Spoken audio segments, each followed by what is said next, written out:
Good morning, everyone. I can't lean back here. I don't know if you guys can see the boy. There he is. Yeah. uh-huh. Well, I could move him off, but I don't think I need to. So, just depends, right? Yeah. It's a rainy day here. It was yesterday, and it's going to get real cold tonight. I don't think quite freezing yet. With all this rain, the road's definitely going to be more dangerous here. The horses are out, even though it's raining, because they might have to stay in again tomorrow.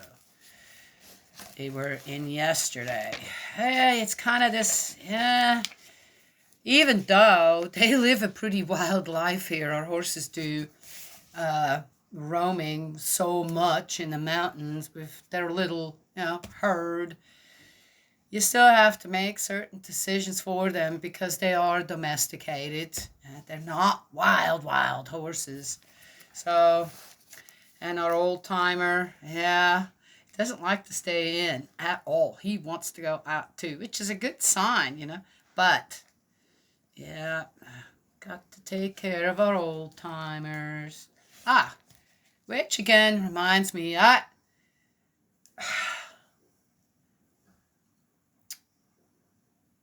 I saw something where VIP care for elderly, and of course, I think that's important.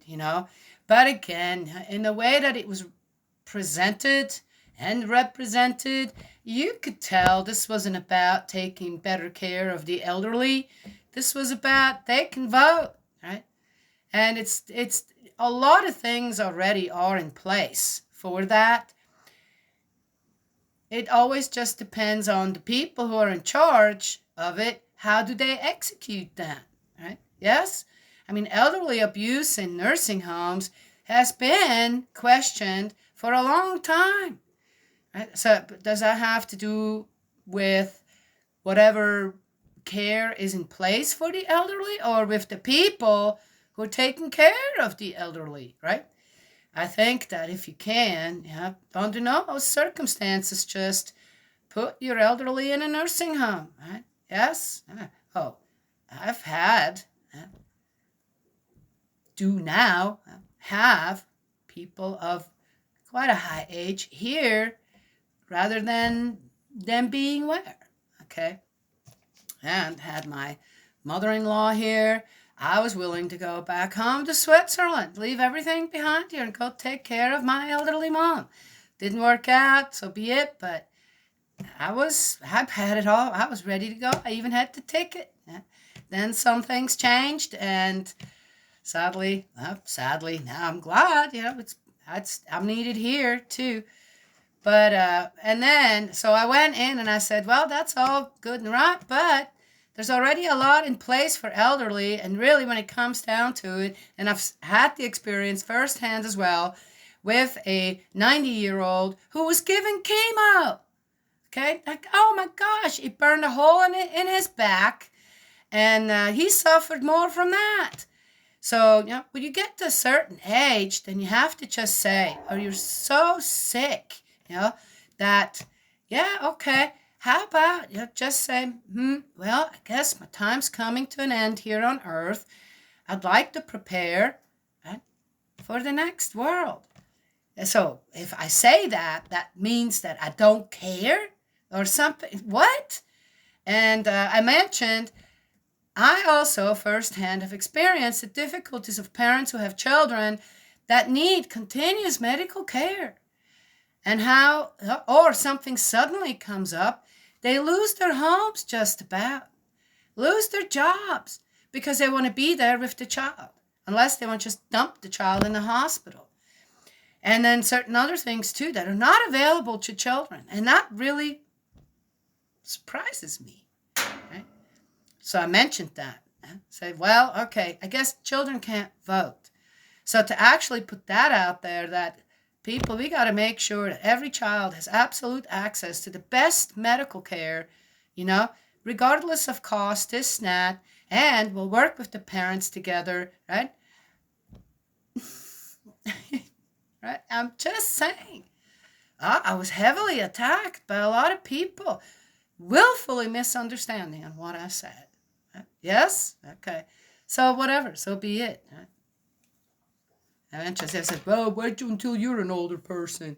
I am an older person. Okay, middle-aged. I'm going into older person. I got problems. But I'm good. I'm good. Dear me. I'd give up my place when it comes to any of that, any time up for a child to receive way, way, way better care than I would. Yeah. So, anywho. But again, this wasn't about VIP care for elderly. This was about, these guys can still vote, or someone can vote for them, right? Yes? Children can't vote. Very sad. Whatever. Oh, we're in Genesis 36. Esau's wives and children in Canaan. These are the descendants of Esau. That is Edom. Esau chose his wives from the women of Canaan.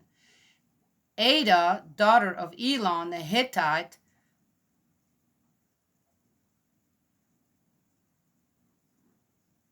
Oholibamah, daughter of Anna, son of Sibeon the Horite, Basemath,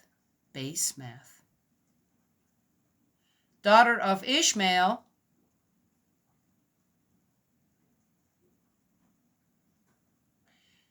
and sister of Nebaioth. Ada bore Eliphaz to Esau. Basemath bore Ruel. Oholibamah bore Yeush, Yalam, and Korah. These were the sons of Esau born to him in Canaan.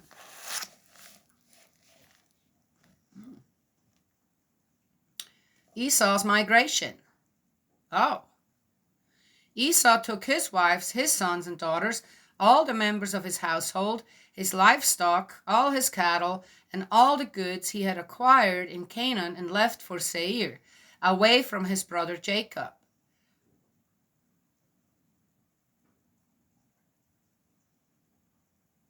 Oh. For they had acquired too much to live together. The land in which they were at that time could not support them both because of their livestock. That is why Edom settled in the mountainous region of Seir. Esau is Edom. Esau is Edom. So, again, right, Jacob probably just got there not too long ago. Then it was again a few years, and Esau realized it's going to come to another fight if I stay there, right? So I'm going to have to move away and make sure Jacob has what he needs. I like Esau more and more. Right? Also, again, they weren't, his parents weren't too happy, right, with Isaac and Rebekah, weren't too happy with Esau marrying outside of the tribe, right? Yes?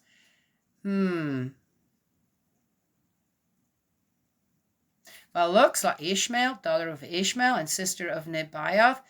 What is that again? They can't get away from that stuff, can they?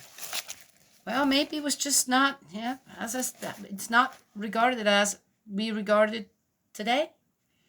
I don't know. Anyway, so mountainous region. Yeah, well, again, my family, my ancestors in Switzerland, man, they can trace their ancestry. So there's this little, it's right in the heart of Switzerland, Canton Schwyz, and there's a little village up in the mountains called Filgau. Right? It's spelled Ilgau, Illgau, but everybody calls it Filgau. Right? And they lived there for about 400 years. So that's where the von Rickenbachers. I just made myself noble. We weren't noble. The Rickenbachers side, there's 4 different spellings of that last name, and all have a different, or a different tribe. I guess kind of like Jacob and Esau, right? Yeah, kind of the same, but they weren't. Ended up not being the same.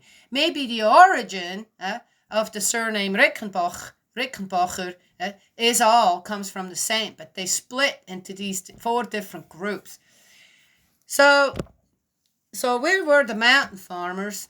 We were also the least regarded ones, the ones at the bottom, right? Yeah, because there are the von Rickenbach, then there are the Rickenbach, then there are the von Rickenbacher, and then the Rickenbacher. Okay, so Rickenbacher, like the guitar, except for there's a CH at the end, not CK in the middle, or on both sides, and so we were okay, farmers, and then mountain farmers, right? Yeah, I don't know, you guys ever? I was a part as a child with one uncle of mine who was a mountain farmer, right, up in the mountains. Man, you should see how they have to cut their grass and all that. Right? It is rough work to get enough in. Of course, neither of them had big old, barns of cows. So everybody just had a few. Well, he had about 20, I'd say. Yeah, about 20. Well, anyway, so, and then as you keep going, okay, so it's a road. Of course, it's a road. I grew up with roads in Switzerland. It's a really windy road. Can make you really sick if you sit in the back seat. So you go this windy road. So there's the village of Filkau where you have to drive up into, okay, farther into the mountain. Not that far, okay? It's not the same distances as there is here, but you definitely know you're not on the main road anymore. And then you can back down. You keep going farther into the mountain, and then you hit Morshoch. Very interesting. Morshoch. What am I saying? That's on the other side by the lake. That way farther away. Motito. Man, that's an interesting people back there. Yeah. I'm telling you what, a few Motito are here in some of the cities. They take care of things their way. And then you can keep going, and you keep going farther into the mountain almost, right? It's not just, now you're not just in the mountains, you're going into the mountain. And there is a tunnel, and you drive, that's the only way to get to the other side, into another valley, and that is what's called Busystall. Yeah, you couldn't go over. It was tunneled through the mountain. And you come out the other side and you're in Busystall. And in older times, even today, you literally get locked in there for months because you can't get out. Difficult to get out. Maybe they found some ways now where they, of course, things get plowed more, this, that, you got the machines. But in the older days, people were locked in there in Busystall if they lived there for up to 6 months before they could get back out again. It is the most, okay, I'm not kidding, the most beautiful place in the world, anywhere I have ever seen. It's really amazing. My parents, by the way, were married in a chapel in Busystall. Teeny tiny little chapel. It is, you drive through that tunnel, okay, and you're in fairyland or something. A fairy tale land. It is so amazingly beautiful in there. It's almost as if you drive through the tunnel, you come out on the other side, and you entered heaven. So, you guys want to go and know what heaven looks like? You go there. In the summertime, you'll come across herds of horses and their babies, this and that, right? As time goes on, there are cows, there are pigs, they go farther. Those are where also some of the Alps are. where the farmers go higher up into the mountain, right, with their animals to graze and this and that, make cheese, I don't know what. Oh, we bought some goat cheese there and some other cheese where the horses were. The horses stay farther down, right? And people just bring their horses in there, right? And someone takes care of them. And you kind of just out all year. You don't really have to do a whole lot. Kind of watch when they're foaling and all that. And then the people in a fall, they come back and bring them back out. Beautiful, just amazingly beautiful. And it's so untouched in many ways, right? Okay. So from Filkau, my ancestors who had lived in Filkau for 400 years, moved into that valley and stayed there for 900 years. They stayed there for 900 years. And then they moved back to Filkau, and for another 800 years. You guys do the math. That's how far back my ancestry has been traced on my father's side. Pretty amazing, huh? Yes, all right. And again, yep, I said in the beginning of one of the first Bible videos on Cain, where Cain went, this, that, to say, sounds like, most likely, my lineage comes from the Cain side. Let's to restore, right? Yes? And here now, Esau, again, who was favored by God? Oh, if one wants to say it, who do they say was favored by God? Which, again, I don't believe that. I don't think God does that. But people want to do it, so. And, it would be Jacob, and that seemed to have more of, okay, you are the one who needs to continue that lineage. God had to kind of choose to work with one, had to be really consistent. Okay, he should have maybe chosen, okay, all right, then, I know. Maybe he would have, maybe, okay, all right. So Esau, again, where does he end up, right? And who does he make room for? I could see my ancestry being like that. I can probably, again, if anywhere, I would be. But of course, Esau is descended from whom? Really, when it's farther back. So, but again, who knows? Right? Esau's descendants in Seir. These are the descendants of Esau, an ancestor of Edom, in the mountainous region of Seir. These are the names of Esau's sons. Eliphaz, son of Esau's wife Adah, and Reuel, son of Esau's wife Basemath. I'm sure I'm saying Basemath, Basemath. It can't be right. The sons of Eliphaz were Teman, Omar, Sepho, Gatam, and Kenas. Eliphaz, son of Esau, and Timnah for concubine, and she bore him Amalek. These were the sons of Esau's wife Adah. These were the sons of Reuel. Nahath. Man, I tell you what. Huh? What if we all still were to go like this today? There'd be what? 1 trillion of people right by now. Sarah, Shema, and Mitza. These were the sons of Esau's wife Basemath. Basemach. And these were the sons of Esau's wife, Oholibamah, daughter of Anah, son of Sibeon. She bore him Yeush, Yalam, and Korah. The chieftains of Edom. These are the chieftains of Esau, the descendants of Eliphaz, Esau's eldest son, the chieftains of Teman, Omar, Sepho, Kenas, Gatam, and Amalek. These are the chieftains of Eliphaz on Edom and are descended from Adah. The descendants of Esau's son Reuel, the chieftains of Nahath, Zerah, Shema, and Mitza. These are the chieftains of Reuel in Edom and are descended from Esau's wife Basemath. The descendants of Esau's wife Oholibamah. Oholibamah.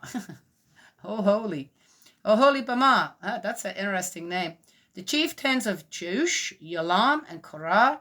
These are the chieftains of Esau's wife Obilabama, daughter of Anna. These were the sons of Esau, that is Edom, and these are their chieftains. I have no idea what they just said here.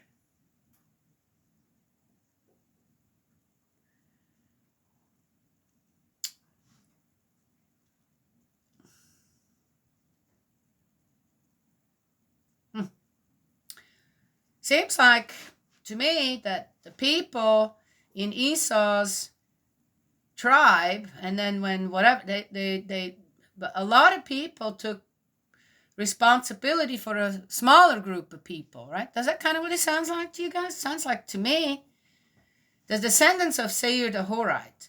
These are the sons of Seir the Horite. Seir is not just a place. It's named after someone. Oh. Natives of the country. Lotan, Shobal, Sibeon, Anat, Dishan, Ezer, and Dishan. Oh, Dishan. Ezer and Dishan, these were the Horite chieftains descended from Seir in Edom. Oh, so now they're, okay. The sons of Lotan were Hori and Hemam, and Lotan's sister was Timnah. These are the sons of Shobal, Alvan, Manahath, Ebal, Shepal, and Onam. These are the sons of Sibeon, Aya, Anna, the Anna who found the hot springs in the desert, while pasturing his father Sibeon's donkeys. Ooh, oh, a hot spring. Ugh, dear me, I wonder what that spells. These are the children of Anna, Dishan and Oholibamah, daughter of Anna. Whew. These are the sons of Dishan, Hemdan, Eshban, Ithran, and Cheran. These are the sons of Ezer, Bilhan, Savan, and Akan. These are the sons of Dishan, Uz, and Aran. Uz. I have to remember. Utz, it's probably Utz. These are the Horite chieftains, the chieftains of Lotan, Shobal, Sibeon, Anna, Dishan, Ezer, and Dishan. Oh, there's two different ones. Dijon and Dishan. One with an O and one with an A. These are the chieftains of the Horites by their clans in Seir. The kings of Edom. These are the kings who reigned in Edom before an Israelite king. In Edom reigned Bela, son of Beor. His city was called Dinhaba.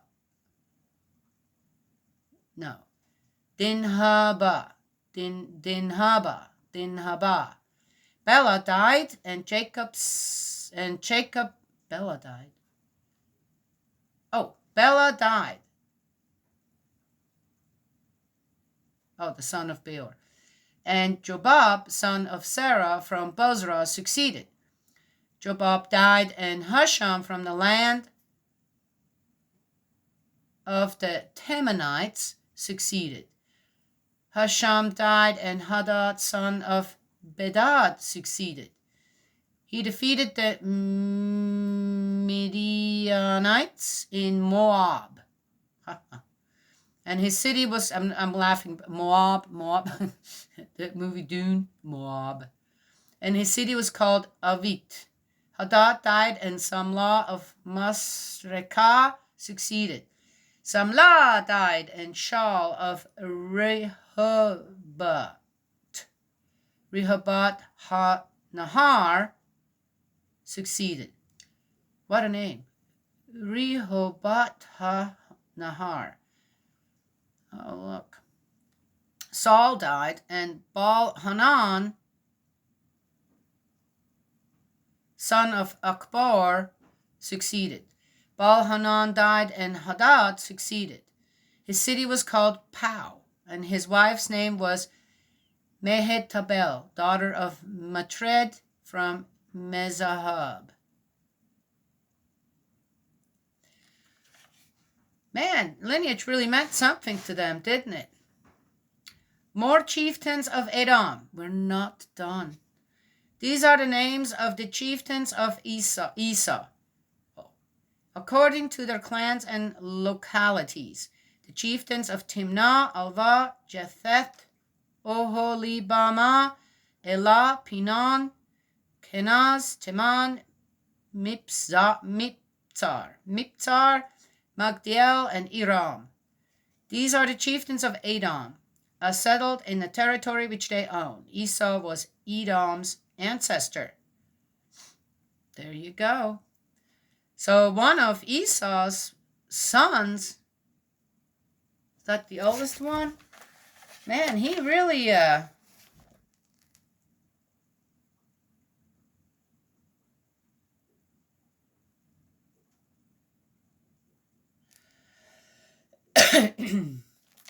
seems like that was his oldest son. Wow, they really he really managed to, gosh, that sounds like a big territory. Now one also kind of understands why maybe he said, I got to move away from this. This is, once I'm not there anymore, he may have been already older. He said, this is going to create problems. I don't want that. Right? Yes?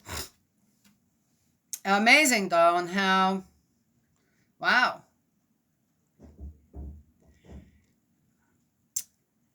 Most of the time, or most times, the stories one hears is about Jacob, right? Esau is always kind of regarded as the loser. Yeah, yes. And, but it seems to me that actually Esau had a really good heart to mind, right? Well, who wouldn't be? It doesn't say anywhere in the beginning that Jacob and Esau had a bad relationship as twin brothers, right? Yes, they were just different, did different things, right? They weren't hanging together, dressing all up the same and this and that, right? Well, I know, it's just a thing that twins do, just saying. These twins kind of did their own thing, but it didn't seem like they had a bad relationship with each other. And Esau very much loved God as well, right? Really, I find that in Esau's life, it seems as if he took, right, God's guidance much more serious than Jacob did. Right? Well, Jacob had a bigger job, but maybe he did. Maybe it was more confusing, more difficult for Jacob than Esau. But it seems that, and it doesn't say anywhere, did Esau have any dreams about with angels and stuff? No, it doesn't, right? All the focus is just on Jacob. Is that a good idea? I don't know. But from reading, in the way that I'm reading the Bible, also knowing the divine principle, I'm thinking Esau's actually a really nice guy. He seemed to have been a good leader, had a good heart to mind, good head on his shoulder, and took what he had out of harm's way, right? Rather than wait and start a fight and then people are dying. So I have to give it to Esau. So yeah, he deserves, right, his lineage mentioned. Not sure where it's going to go with it. Right? Maybe we're going to find out how evil they are next. Right? I don't know. But until now, I have to say, I have good respect for Esau and his way of doing things. Right? Yes? And I guess we'll find out how well Edom, so Edom established himself in a new place. Seems time very well. Right? The leadership and how it's handed out rather than just until the king, what does it say? Until a king shows up, right? Yeah, my gosh. Well, whatever. Right? Anywho, that's what I have to share today. It's going to be a short one. I got some things to do.